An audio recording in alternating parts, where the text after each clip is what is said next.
E aí, turminha, como é que vocês estão? Tudo certo? Vamos lá para a nossa apostila. Voltando à apostila, nas aulas passadas a gente realizou algumas atividades para finalizar o capítulo 2. Precisamos dar uma adiantada na apostila aí. E então a aula de hoje vai ser mais baseada na apostila de vocês. Então, primeiro de tudo, eu preciso que vocês peguem a apostila de vocês e abram na página 497, que é quando começa o terceiro capítulo, que fala sobre as crises e desafios da Europa. E esse é o assunto de hoje. A gente vai falar principalmente com relação aos processos passados de separatismo que teve, a gente vai entender isso daí, para depois a gente falar dos atuais momentos pelo qual a Europa passa. Beleza? Então abre lá todo mundo no 497, Europa, crises e desafios, é a nossa aula de hoje. Primeiro de tudo, pessoal, pode manter nessa página, mas eu quero mostrar para vocês a ideia da divisão territorial da Europa. A Europa, turma, ela tem uma regionalização que a gente chama de uma regionalização por Oriente e Ocidente. Então a gente diz, pessoal, que os países que estão em rosa, eles fazem parte da Europa Oriental. E os países que estão em amarelo são os países que fazem parte da Europa Ocidental. Qual que é a diferença entre essas Europas, vamos falar assim? A diferença, pessoal, está basicamente na forma como entre 1950 e 1991, esses países foram comandados, tá? Entre 1950 e 1991, os países do leste europeu, ou seja, os de rosa, eram comandados pelo regime da URSS. Então, todos eles tinham um viés político voltado para o socialismo barra comunismo, né? Então, o modelo econômico que esses países adotaram era o modelo socialista até 1991. Já os países em amarelo são o contrário, eles adotavam um modelo capitalista, né? No final da Segunda Guerra Mundial, tá? Só para quem não sabe, dois países se tornam as grandes potências mundiais. É meio que só sobra eles de rico. Pensa assim, tá? De um lado era os Estados Unidos, de outro lado era o URSS. Esses dois países começaram a disputar quem era melhor. Para isso, eles tinham que fazer o quê? Quem tinha mais amigos, tem que pensar assim, demonstraria que era melhor. Era só de uma forma bem tosca falando para vocês, tá? Então, quem tivesse mais amigos e os amigos fossem legais, bons lugares para se morar, vamos pensar assim, se tornaria a grande potência desse mundo. Então, na URSS, nesse período, os países que estavam sob a sua proteção, vamos falar assim, precisavam ser países bons para se morar. Por quê? Porque se não fossem bons, como que eles iam provar que eles tinham um modelo econômico melhor que o dos Estados Unidos?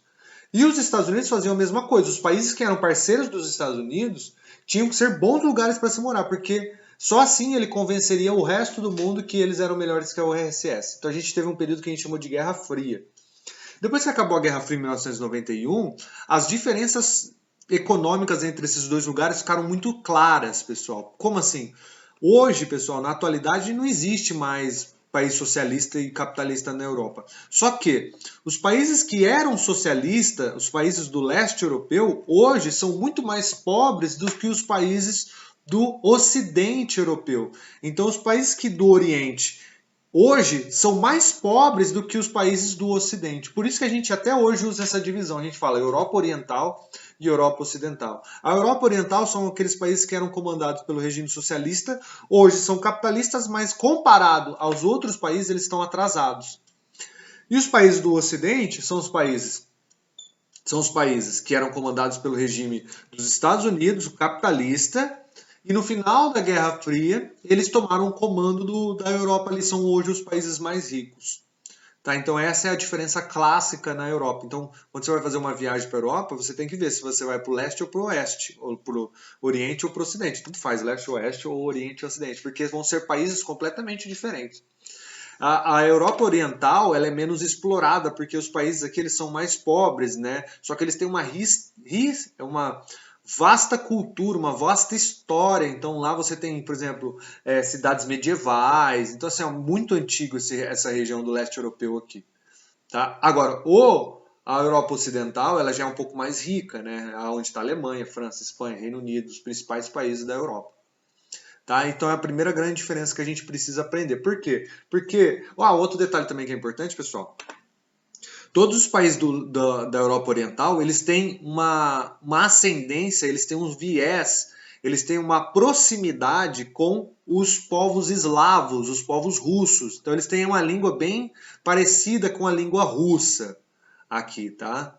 Já os países do Ocidente, eles já estão muito mais enviesados com a questão dos Estados Unidos. Então eles falam francês, principalmente inglês, né, o próprio alemão. Então são outras línguas ali. Então assim, você tem que pensar sempre que os países do leste europeu eles estão muito voltados para a cultura eslava, a cultura russa, tá? Por que eu estou falando isso, pessoal? Porque se vocês virarem na página de vocês lá, ó, a gente vai ter na 498 algumas das discussões, mas o que importa é a 499.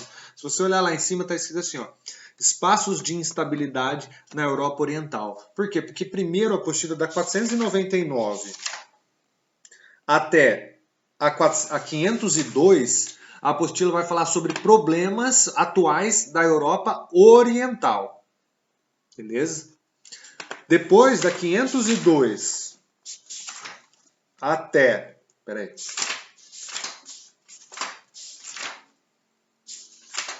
Até a 512, ele vai falar sobre os problemas da Europa Ocidental. Então eu vou separar assim a aula para vocês. O que ele fala sobre a Europa Oriental, turma? Primeiro, dois problemas que ele cita ali, que está na página 499, é o problema da Crimeia e do Kosovo, os dois lados de uma mesma moeda. O que é o problema da Crimeia, pessoal? Ó, observem esse país aqui, ó, Ucrânia, ó, tá? A Ucrânia. E essa parte aqui, essa península aqui, ó, isso aqui é a Crimeia. É um pedaço de território que fica dentro da Ucrânia. Tá? É da Ucrânia esse pedaço de território. Mas, o que acontece ali, pessoal? Então, esse aqui é um mapa aproximado da Ucrânia. E aí a gente tem as regiões, a porcentagem da população que adota o idioma russo. Então, uma coisa que você tem que observar, quanto mais para leste você for da Ucrânia, mais as pessoas falam russo, ó.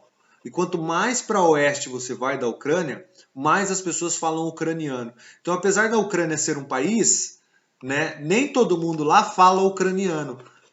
A maior parte das pessoas que moram na região de Donetsk e a maior parte das pessoas que moram na região da Crimeia falam mais russo do que falam ucraniano. Tá? E por que isso é um problema, turma? Porque a Ucrânia é o maior parceiro econômico da Rússia. Tá? Então, assim, a Ucrânia é um grande amigo russo desde os tempos da União Soviética. O problema é que, eu vou até pegar o nome dele, o Viktor Yanukovych, ele, basicamente, ele fez ele queria, quando ele assumiu o governo lá na Ucrânia, ele queria abandonar um pouco o comércio com a Rússia e aproximar mais o comércio da Ucrânia com a Alemanha, com a França. Então ele queria abandonar aos poucos a parceria com a Rússia para fazer parcerias com a Alemanha. Então ele queria abandonar um bloco econômico conhecido como SEI, que é comandado pela Rússia, para aderir a um bloco econômico conhecido como União Europeia, que é comandado pela Alemanha, França, né, e os países do Reino Unido, que era do Reino Unido, tá, mas a gente vai falar mais disso para frente. O pessoal que morava em Donetsk aqui, e principalmente na Crimeia, e principalmente nessas regiões aqui, não gostou muito disso. Por quê? Porque eles são muito amigos dos russos. Então eles entendiam que ao abandonar a Rússia, eles estavam abandonando a sua história. Tá? Então eles começaram a fazer uma pressão para que o Viktor não fechasse esse acordo. E realmente ele não fechou esse acordo por medo desses grupos russos aqui começarem a ir contra o governo dele. Ele fez isso... Deixa eu até ver se tem um ano, não tem um ano aqui, mas ó, ele tá escrito lá. Viktor Yanukovych foi deposto após manifestações populares na capital de Kiev, apoiada pelos Estados Unidos e pela União Europeia. Por quê, pessoal? Porque quando ele falou assim, eu vou fechar um acordo com a União Europeia. Aí essa galera aqui do leste da Ucrânia falou, não fecha. Aí ele falou assim, então tá, então não vou fechar. As pessoas que estavam nessa parte branca aqui falaram assim, como assim? Você falou que ia fechar? E aí começou um conflito entre essas pessoas que queriam que ele fechasse o acordo e essas pessoas aqui que queriam que ele não fechasse o acordo. Tá? E aí essas pessoas que estavam na parte branca aqui foram para as ruas, protestaram com a ajuda dos Estados Unidos e da própria Alemanha e tal, conseguiram derrubar o então presidente ali. Tá? E ali, pessoal, depois dessa situação, começou uma confusão. tá? Uma confusão entre esses grupos. Aí eu vou resumir a obra para vocês. A ponto da Crimeia pedir para que a Rússia invadisse esse território. Estou resumindo de forma bem simples, tá, pessoal? Invadisse esse território e anexasse esse território ao território russo. E a Rússia fez isso, ela anexou o território da Crimeia. Hoje a Crimeia não faz parte mais da Ucrânia, hoje ela faz parte da Rússia, está tomada por tropas russas. Desde então, o presidente da Ucrânia não conversa com o presidente da Rússia. Tá? A Rússia não conversa com os países da Europa, ela foi até expulsa do G8 depois disso, porque pediram para ela devolver, ela falou que não vai devolver, porque tem muito russo ali, os russos pediram ajuda e etc. E então hoje, a Crimeia foi um território roubado da Ucrânia pelos russos. E Donetsk, pessoal, também passa por uma situação muito parecida. Tá? Até o ano passado você tinha uma guerra civil intensa entre grupos pró-Rússia e grupos pró-Ucrânia dentro de Donetsk. Tanto que, para quem gosta de futebol, sabe que o Shakhtar Donetsk, que é um time muito famoso de Donetsk, não está nem jogando em Donetsk mais. Por quê? Porque o conflito é tão intenso lá que eles estão mandando seus jogos agora em Kiev, porque aqui virou uma grande zona de guerra. Tá? Então é um problema generalizado ali, porque interfere nos outros países também, que fazem parte do leste europeu, porque todo mundo é amigo e comercializa ali entre eles. Então o problema aí do leste europeu. Outro problema do leste europeu, pessoal, é exatamente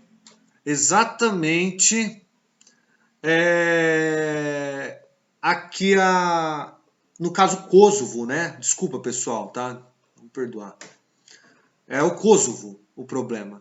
O Kosovo, pessoal, é uma região que fica ali na antiga Iugoslávia, tá? Tudo isso daqui, turma, era um país só, tudo isso daqui, tá certo?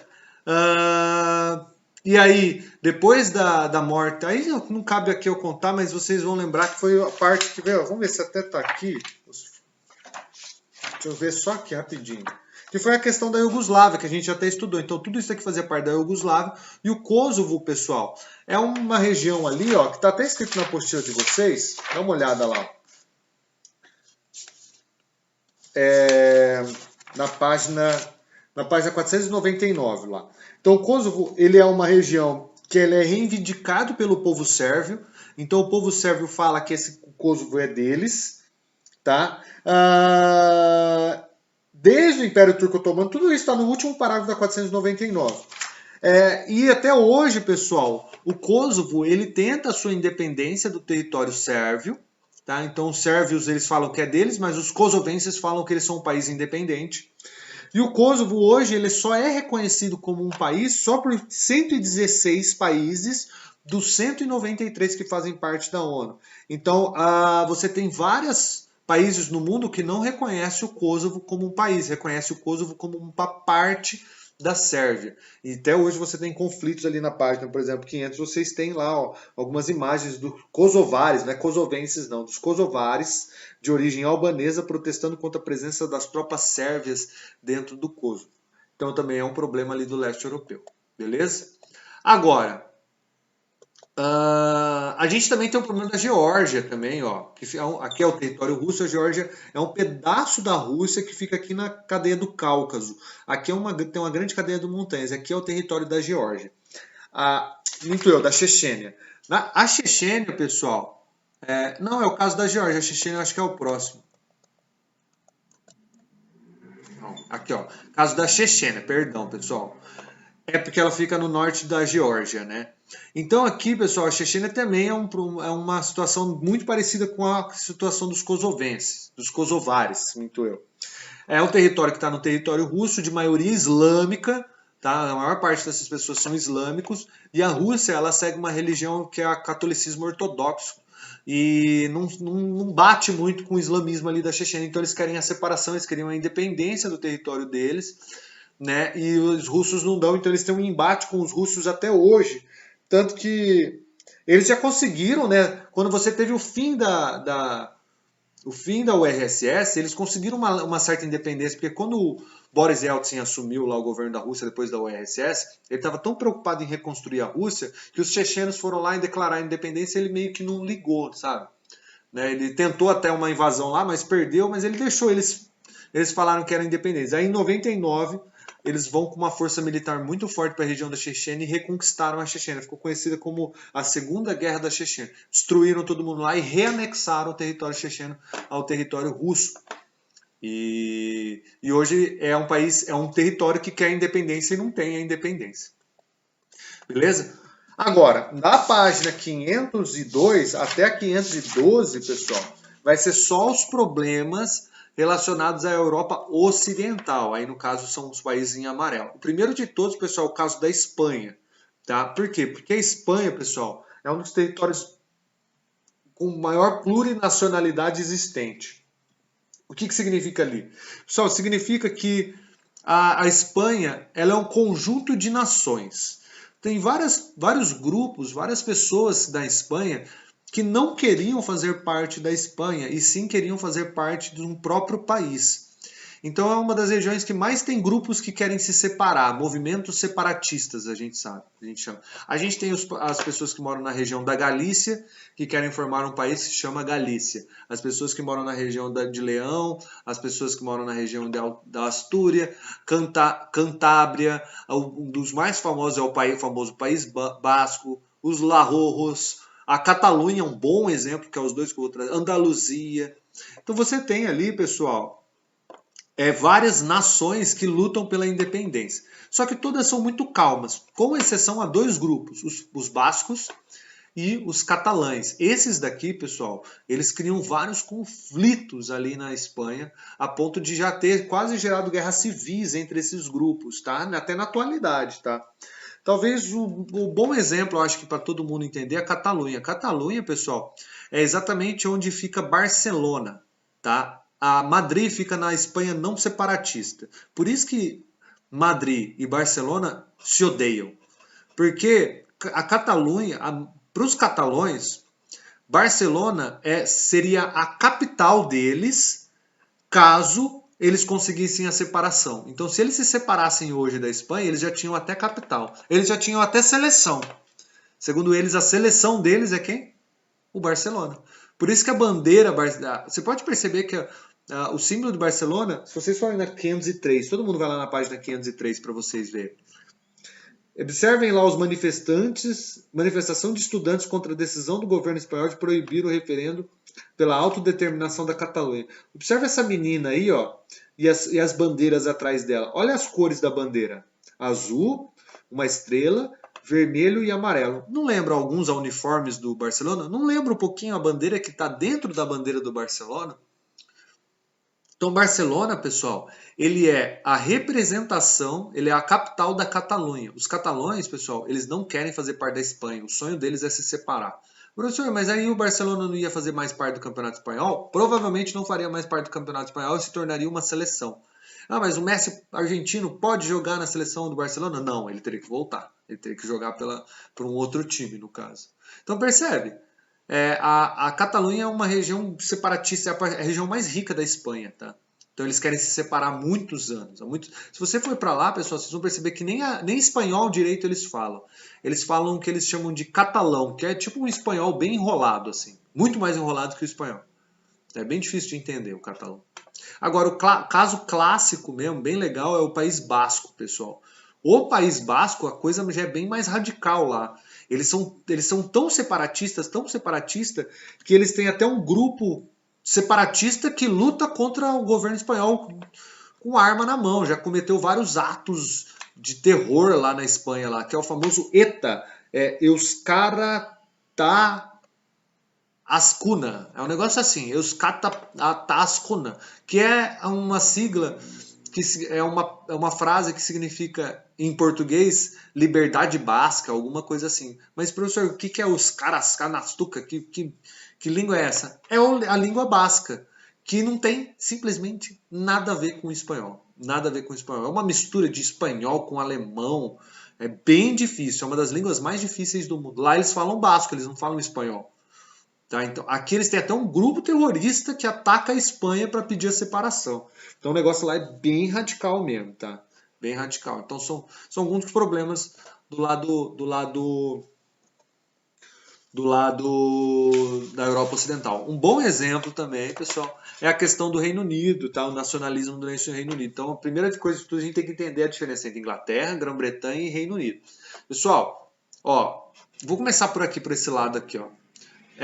Vamos começar pelo meio. O que é Grã-Bretanha, pessoal? Grã-Bretanha é a maior das Bretanhas, significa.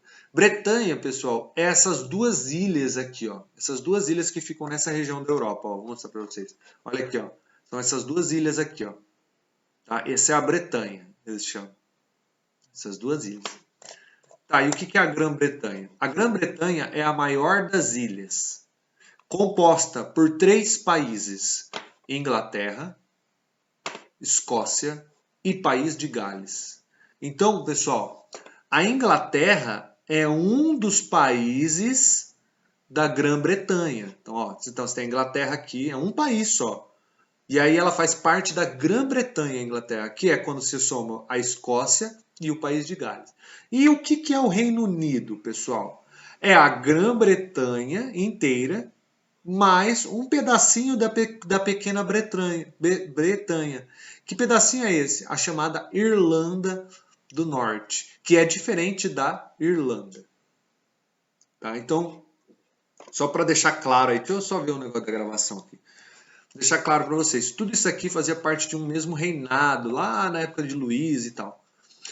Quando você teve o rompimento do governo do Reino Unido, quando você teve o rompimento do governo do Reino Unido em relação à igreja naquele período, a Irlanda, que era muito católica, não gostou do rompimento e aí houve uma desavença muito grande entre esses grupos. E a Irlanda resolveu se separar do resto. Para que o comércio se mantivesse ali, o rei daquela época, eu estou resumindo também, tá, pessoal? Uma coisa bem sucinta. Ele negociou que a Irlanda deixasse a parte norte dele independente, o famoso território de Ulster, e fazendo parte do Reino Unido. Então, para a Irlanda se separar do resto das Bretanhas, ela autorizou que a parte norte da Irlanda se tornasse um país próprio. Então, a Irlanda do Norte hoje é um país e a Irlanda é um outro país.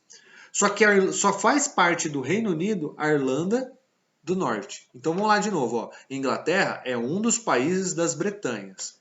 Grã-Bretanha é a maior das ilhas das Bretanhas. E o Reino Unido é a Grã-Bretanha mais o território da Irlanda do Norte. A Irlanda faz parte do Reino Unido? Não. Tá, por que eu estou falando disso, pessoal? Porque existem muitos movimentos separatistas com relação ao Reino Unido. De dois lados, dois vieses, pessoal. Primeiro de tudo, aqui está o Reino Unido, tá? Olha lá, o Reino Unido e a Irlanda. O que acontece? O Reino Unido, pessoal, fazia parte de um bloco econômico conhecido como União Europeia, que é essa bandeira aqui, ó. Então, todos esses países que estão destacados para vocês aqui, ó, faziam parte de um mesmo bloco econômico. É tipo um acordo econômico entre eles e eles são muito amigos por conta disso, tá? O pessoal, deu um problema aqui, tá travando demais aqui no meu computador, eu peço perdão para vocês. Tomara que não esteja atrapalhado vocês aí. Mas vamos lá, continuar. Então, o Reino Unido ele fazia parte desse bloco econômico aqui. Houve uma crise em 2008, todo mundo perdeu muito dinheiro e o Reino Unido resolveu se separar da União Europeia. Ele não quer fazer mais parte da União Europeia. Então, o primeiro processo separativo já está aí. Então, já começou um conflito aí. Por quê? Porque se ele sai, boa parte da economia da União Europeia, ela ocorre um colapso. Né? Mas mesmo assim eles saíram. Só que qual que é o problema, turma? O Reino Unido, ele é tudo isso daqui, né? Para você tirar o Reino Unido da União Europeia, você teve que perguntar se a Escócia queria, se a Inglaterra queria, se o País de Gales queria e se a Irlanda do Norte queria. Tá? O que aconteceu? Se não me engano, as principais cidades, as maiores cidades da Inglaterra votaram que não queriam sair. Não queriam sair. Só que todas as cidades do interior da Inglaterra votaram que queriam sair. País de Gales, a maioria votou que queria sair, somado então com as cidades do interior. A Escócia e a Irlanda do Norte não queriam sair. Tá? Só que na soma total, o número de pessoas que moravam no interior da Inglaterra e o número de pessoas que moravam no País de Gales somados dava mais pessoas do que o número de pessoas que moram na Irlanda do Norte, o número de pessoas que moram na Escócia e o número de pessoas que moram, por exemplo, em Londres, que não queriam sair. Só que como a maioria vence, o Reino Unido resolveu sair. Quando o Reino Unido resolveu sair, a Irlanda do Norte falou assim, não, eu quero ficar na União Europeia, então eu não quero mais fazer parte do Reino Unido. A Escócia pediu o mesmo, e aí começou um processo de separação ali, no sentido de que hoje o Reino Unido está saindo da União Europeia, só que ao mesmo tempo a Irlanda do Norte está querendo sair do Reino Unido para continuar na União Europeia, e a Escócia também. Então você tem um conflito muito grande hoje no Reino Unido por conta disso.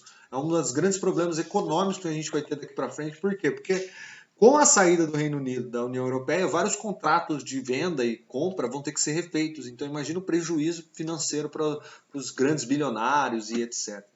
Então são alguns problemas. E aí ele vai relatar esses problemas, pessoal, até a página 506, quando ele fala do famoso Brexit. Brexit, B-R-E-X-I-T, que está lá na página 506. É uma sigla que foi inventada para a saída do Reino Unido da União Europeia. Por que Brexit? Brexit significa Britain, de britânicos, exit, saída. Então é a saída britânica. Aí eles abreviaram e criou-se a ideia do Brexit. Ou seja, quando o Reino Unido quis sair da União Europeia, o que gerou conflito dentro do Reino Unido ali, que é o que está na 506 para vocês. Beleza, pessoal? É isso aí que eu queria passar para vocês. A gente vai finalizar depois com alguns exercícios.